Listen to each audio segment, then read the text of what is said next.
Hello everyone, we are iGEM 2023 Evry Paris-Saclay's team, and we would like to introduce OptogenEYEsis, our innovative project to restore vision and empower lives. In the world of human perception, vision is crucial. It is affected by various conditions like retinitis pigmentosa and macular degeneration caused by damage to retinal cells. This damage defines how individuals perceive the world, varying from one condition to another. According to the World Health Organization, 285 million people worldwide have vision impairments, with 39 million facing complete blindness. But first, let's ask ourselves, how does sight work? Sight relies on the retina at the back of the eye, consisting of nerve cells and photoreceptors. When light enters the eye, these photoreceptors convert it into electrical signals thanks to the opsin proteins that they contain. The signals are then transmitted to the brain visual cortex via the optic nerve.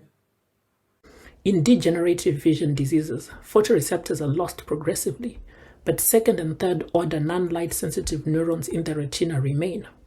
A novel approach, optogenetic therapy, uses microbial opsins to render these neurons light sensitive. Unlike photoreceptor opsins, microbial opsins don't require complex protein cascades for channel activity. Additionally, second and third order neurons lack phototransduction proteins, so microbial opsins are used for their simplicity and light responsiveness. Microbial opsins, though previously expressed in ganglion cells with some success in restoring partial vision to a blind patient, have drawbacks including a restricted color spectrum, limited light sensitivity, and restricted conversion of light to electrical signals. In our OptogenEYEsis project, we strive to address the challenges of vision restoration through optogenetic techniques. We aim to enhance opsin sensitivity to visible light via directed evolution, discover novel opsins from the Ocean Gene Atlantis initiative, and create an AI-powered platform for streamlined opsin selection and testing, with the ultimate goal of improving optogenetic therapy for vision restoration. In our optogenesis experiment, we concentrate on four promising microbial opsins for vision restoration: CATCH and crimson R, which are channel rhodopsins capable of transporting calcium and sodium ions in cells, and JAWS and NPHR, which are halorhodopsins capable of importing chloride ions. First of all, to test the opsins activity in E. coli, we designed different detection techniques because our opsins work differently. To detect the halorhodopsins, we designed fusion proteins composed of the halorhodopsin of interest, the NPHTR2 transmembrane domain, and the histidine kinase domain of E. coli and B set, and then those regulated the expression of our reporter gene via the OMC promoter. To detect the channel rhodopsins, we use two techniques, corona green and sodium riboswitch. Finally, we only demonstrate the efficiency of the corona green fluorescent dye to stain E. coli cells expressing the crimson R channel rhodopsin when grown under low light intensity conditions. After confirming the crimson's R functionality, we apply direct evolution to the opsins using the evolution T7 architecture developed by the 2021 iGEM Evry Paris-Saclay team. This process successfully generates a crimson R variant library, and we use FACS to isolate cells with enhanced fluorescence indicating increased channel rhodopsin activity. Our system generates numerous mutants that need high-throughput devices for analysis, which led us to invest in essential hardware and software at our project. During our project development, we identified the need for specialized hardware. We embraced this challenge by creating three distinct pieces of equipment. One of our main objectives was not only to support our project, but also to ensure our prototypes and design were easy to replicate and reused by the broader community. A specific step in our optogenetic process required us to shine light on the liquid culture in increasingly dimmer light intensity to identify improved variants that would have emerged from directed evolution. There wasn't an existing apparatus that would suit our need and budget for continuous, long-duration, high-intensity lighting of a 96 well microplate. Wishing to address this problem not only for our project but also for the broader community, we built a dedicated apparatus composed of many practical features and capable of hosting such a plate on top of it, each well being lit by an independent high-power LED. Our initial prototype consisted of an array of white LED. An Arduino microcontroller could dim those LEDs collectively by using multiplexing at first, then through pulse width modulation after feedbacks. It was very important for us to perform as many tests as possible and learn from our team members at the lab and take external counsel feedbacks to iterate and improve along the way. Our first series of prototypes could only provide a homogeneous light intensity on the whole plate, for example. After testing and feedbacks, we produced another series of prototypes capable of different light intensity per row for multiple fitness screening in one step. Through feedbacks and many iterations, we added features such as heat sinks and fans to efficiently maintain a stable temperature, an LCD screen for practical value settings and readings, integrated light sensing, color variation for peak wavelengths shift evolution. We also developed a precise, affordable light intensity sensor to help us better characterize our system and get precise measurements throughout our experiments. Having it well calibrated allows us to work with well-defined light intensity values. We demonstrated for both of those apparatus previously cited their usefulness and functionality throughout our project, as many of our results came from developing them, such as the light intensity calibration, the obscene evolution under set lighting intensity, etc. In our directed evolution project, the rationale was straightforward. The more variants we could screen, the better our statistical chance of identifying evolved obscenes with enhanced properties. Automation solutions like robotic or acoustic liquid handlers, and even classical microfluidics, seem either too slow, too expensive, or too impractical. There seems to be a real problem in synthetic biology with affordable, truly practical, and performant high-throughput automation tools. We built a digital microfluidic platform using electroweighting for lab automation. The system can manipulate droplets on a hydrophobic layer through applied voltage. Our aim was to create a platform not just for automating directed evolution, but as an ultra high throughput, multifunctional lab automation system. We also integrated AI compatibility to envision it as a future AI-driven research tool. We wanted our work to be easily reproducible by the larger community, so we described in length on our wiki the diverse steps, components, and material used throughout the development of such platform, like the MOSFET transistor, the shift register, the best polymers to use, etc. Our microfluidic platform can automate any biological protocol, but to ensure rapid droplet mixing, we used a rare, complex computational fluid dynamic simulation called CFD, which was achieved by only 3 other iGEM projects this year, based on Navier-Stokes equations and precise measurements from our system like temperature, viscosity, and size. We created a mixing index from 0 to 1 for component A and B, and then tested it for 2 mixing methods, passive diffusion and controlled back and forth movement on a 2x1 grid. To represent the 2 cases studied, we consider a 50 mm square domain, to which we apply a Rance model for Reynolds average Navier-Stokes that takes into account viscosity and mean fields in the fluid mechanics equations. This model is the least expensive in terms of computation time. The results provide acceptable accuracy for our study. Interface reconstruction is performed using a volume of fluid model coupled with a level set for high modeling accuracy. The CFL condition is also respected.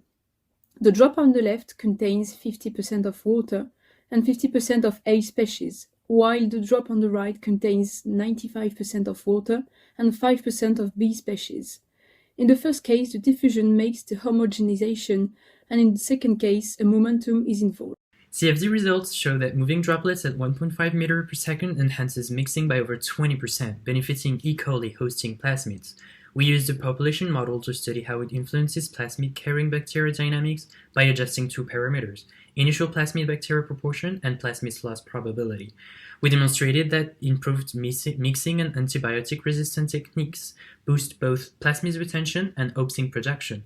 It helped us better understand our system, make recommendations to the hardware and wet lab team, while serving as a generalizable, valuable asset for the broader biotech community using digital microfluidics.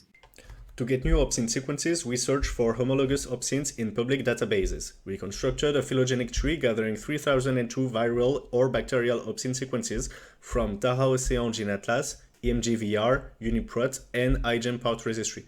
The tree shows the presence of a large number of relatively unexplored clades, especially from the Taha Océan Gene Atlas in blue. It also shows that the opsin sequences from the registry are concentrated in smaller clade. This suggests there remains a lot of poorly studied opsins, among which some might have better light sensitivity. From these potential opsin sequences, we filtered out opsins with disulfide bond, which would be hard to clone in E. coli, and we used AlphaFold2 to predict 3D structures of opsins from iGEM part registry. Such work gave us a lot of insights into potentially better targets for our directed evolution method, but we also believe this approach provides a great methodology and results we hope will be used by many other optogenetic projects interested in finding opsins of enhanced properties. As explained previously, our plate is designed to move, merge, split, and perform physical reactions on several droplets in parallel, which are elementary operations of more complex reactions. Here is another view of the way our software works. The experimenter expresses his command to our AI vocal assistant Talia in natural language. The command can be either low level, like move droplet A to another position, medium level, like merge droplets A and B, or high level, perform a PCR reaction with template A, primers B and C, and 30 cycles at 70 degrees. Talia answers to the request, proposes a plan for the experiment, and requires confirmation before launching it. The request is then decomposed into many elementary operations and performed on the plate.